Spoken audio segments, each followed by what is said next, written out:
বাসায় প্রথমে অজুখানা দিয়ে শুরু করলাম। অজুখানার সাথে গাছগাছালি কিছু লাগানো আছে। গ্রামের বাসা কতটা সুন্দর হয় দেখেন, মনোমুগ্ধকর পরিবেশ।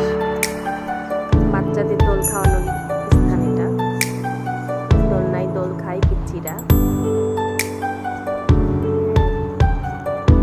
সাথে স্লিপারও আছে। কাঠের স্লিপার বানায় দেওয়া হয়েছে বাচ্চাদের জন্য। কতটা সুন্দর পরিবেশ, সাজানো গোছানো বাসা, মাশাআল্লাহ। গ্রামের বাসায় একটা আলাদা শান্তি রয়েছে, আলহামদুলিল্লাহ, যেটা আমরা শহরে গিয়ে পাই না। এই শান্তিটা অনেক মিস করি। বাচ্চাদের খেলাধুলা, ওই জন্য গ্রামের বাচ্চারা মেধা বিকাশে একটু আগায় আছে শহরের বাচ্চাদের তুলনায়। ওরা দেখা গেল কম লেখাপড়া করলেও ওদের থেকে ভালো রেজাল্ট করে বসে থাকে।